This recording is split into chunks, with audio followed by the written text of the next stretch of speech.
What if one of the biggest crises facing America isn't something you can see on a battlefield, in a stock market, chart, or on the floor of Congress? What if what's happening quietly inside millions of homes and apartments, workplaces, cars, and bedrooms across the country? Imagine having hundreds of followers, but nobody you can call when life falls apart. Living in a neighborhood where you recognize faces, but you don't know anyone's name, and spending an entire day surrounded by notifications, messages, videos, and digital conversations, only to go to bed feeling completely alone. America has never been more technologically connected, yet there is growing evidence that many Americans are struggling to feel genuinely connected to one another. According to Pew Research Center, about 16% of the U.S. adults said they felt lonely or isolated from those around them, all of most of the time, while another 38% said they sometimes felt lonely. Among adults younger than 50, the rate frequency of loneliness is about 22% more than twice the 9% reported among adults 50 and older. That should make us stop and think, because the loneliness isn't simply the same thing as being physically alone. You can be alone and perfectly content, while someone surrounded by hundreds of people can feel completely invisible. Loneliness is the gap between the relationships and connection we need and the connection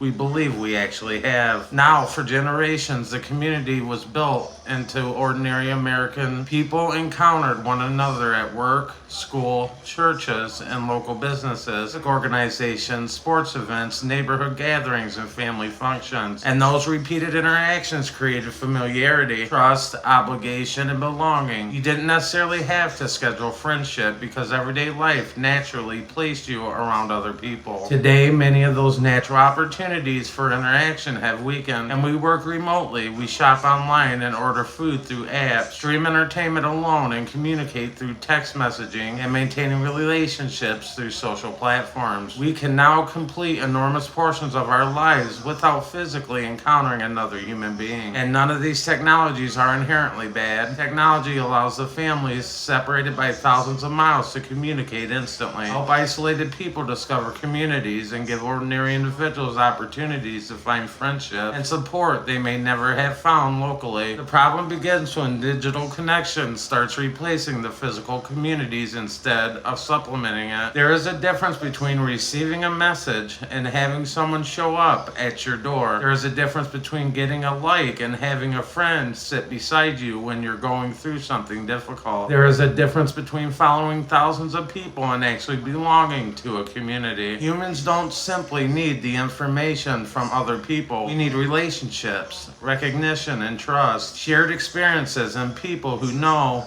us well enough to notice when something is wrong. The U.S. Surgeon General has emphasized that social connection is fundamental to the individual and community's well-being, resilience, and safety, and prosperity. And that means that loneliness isn't merely a private emotional struggle. It can become a broader social problem, and the consequences aren't merely emotional. The Surgeon General's office has cited research showing that social isolation is associated with increased health risks and can raise the risk of premature mortality by approximately 29%. For decades, Americans have been told to worry about diet and exercise, smoking, alcohol, and obesity, and other threats to physical health. But the human connection matters still. So what happens when the institutions that once created connection begins? Think about the local bowling league, neighborhood gathering or civic club, community center, volunteer organization, or local newspaper, family gathering or workplace where people actually knew one another in one another's lives. Many communities still have these institutions, but they are weakened, and something important can disappear with them. The ordinary opportunities through which strangers gradually become familiar faces, and familiar faces gradually become friends. Consider how much of modern life has been redesigned around convenience. Why drive across town when dinner can be delivered? Why go to the store when almost anything can arrive at your door? And why attend an event when you can watch it online? And why call someone when you can send a text? context. Each of the individual decisions makes perfect sense, but millions of those decisions can collectively transform our society. Convenience makes life easier, but some of the inconveniences we eliminate were actually opportunities for connection. Driving across town and attending a neighborhood event, volunteering, hosting people at your home, coaching a sports team, or simply talking with a neighbor takes time and effort. Yet those seemingly inefficient activities can also create something that technology cannot manufacture: belonging. This is particularly important for the younger Americans. Pew Research found that the adults under 50 were significantly more likely than older adults to report frequent loneliness, while lower income adults, people with less education, and unpartnered adults were also more likely to report the frequent loneliness. This isn't simply a story about teenagers staring at smartphones. It is a story about the modern adulthood and the difficulty many people face trying to build both careers and a meaningful relationship. People move away from their hometowns and families become geographically scattered. Workplaces change, marriages and family structures change, and young adults can enter cities where they know almost nobody. Freedom gives people more choices about where and how they live. The freedom can also weaken some of the built-in social structures that once surrounded them. When those structures disappear, something has to replace them. Increasingly, technology attempts to fill that space, and the social media gives us constant access to other people. Streaming gives us constant entertainment, and algorithms give us constant stimulation. And artificial intelligence can now provide conversations almost any time we want it. But the access to communication isn't automatically the same thing as belonging. You can have your phone in your hand from the moment you wake up until the moment you fall asleep. You can receive dozens of notifications, participate in group chats, watch live streams, comment on videos, and argue with strangers about politics, yet still discover that your digital network isn't necessarily a support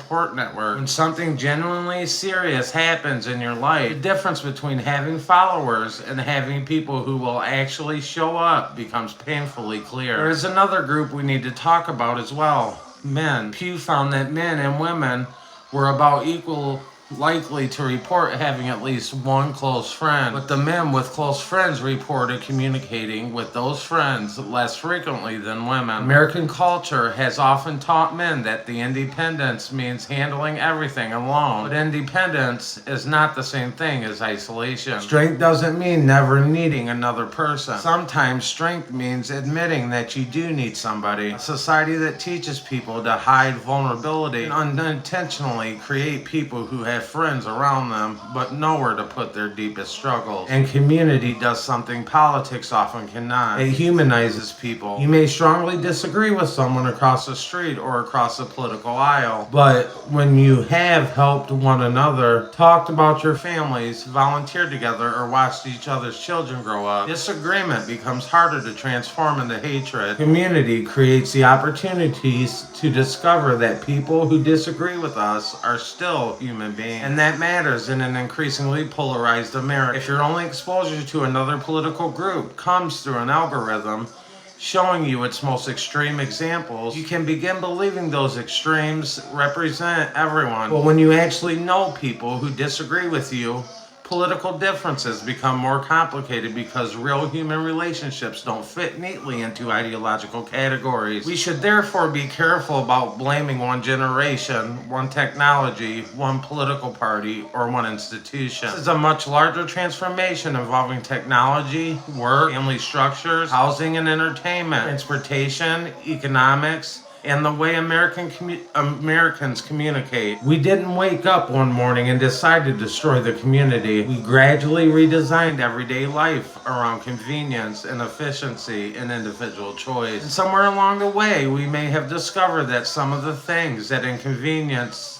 us are also the things that connect us. The community requires participation, friendship requires time, trust requires repeated interaction, and belonging requires people to actually show up for one another. None of those things can be downloaded or delivered, automated, or reduced to an algorithm. The good news is that loneliness isn't destiny. Community can be rebuilt through ordinary decisions joining something, volunteering or calling someone, visiting someone, inviting people over, and learning your neighbors' names and coaching a team, attending local events, or simply making time to be physically present with other human beings. Community isn't something we consume. Community is something we build. And perhaps that's the most important message in this entire conversation. America isn't merely a government, an economy, a political system, or a collection of institutions. America is also millions of relationships between neighbors, families, friends, co-workers, volunteers, teachers, and coaches, first responders, business owners, and ordinary citizens. The strength of a country isn't determined only by the size of its economy or the power of its military, but also by whether its people still believe they belong to one another. So maybe we should stop asking why so many people are lonely and start asking what we have built that makes loneliness so easy. We create a technology that allows communication without physical meetings, workplaces that can separate employees, entertainment systems capable of keeping people inside for entire days, and social networks that connect us to thousands of people while sometimes making genuine relationships feel optional. We also created the ability to change it. Every community begins with people. Every friendship begins with a conversation. Every neighborhood begins with strangers deciding to become neighbors, and every strong society begins with people deciding that other people matter. And perhaps the future of America,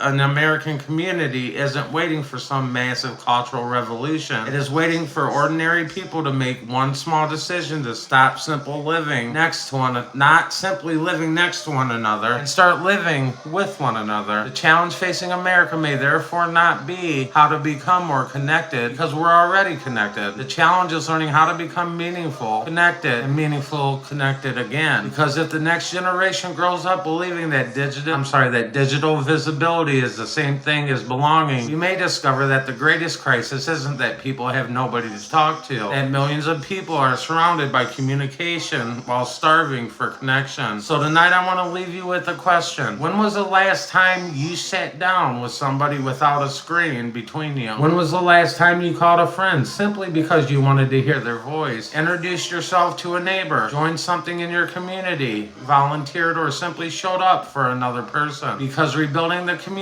doesn't begin in Washington, D.C., and it doesn't begin in Silicon Valley. It begins where you live, with the people around you, and with the decisions to remember that human beings were never meant to live completely alone. This has been the Unfiltered Political Lens, and if you found this analysis informative, make sure you subscribe, share this video, and stay informed. And as always, we'll see you in the next episode. Thanks. Peace. See you in the next one.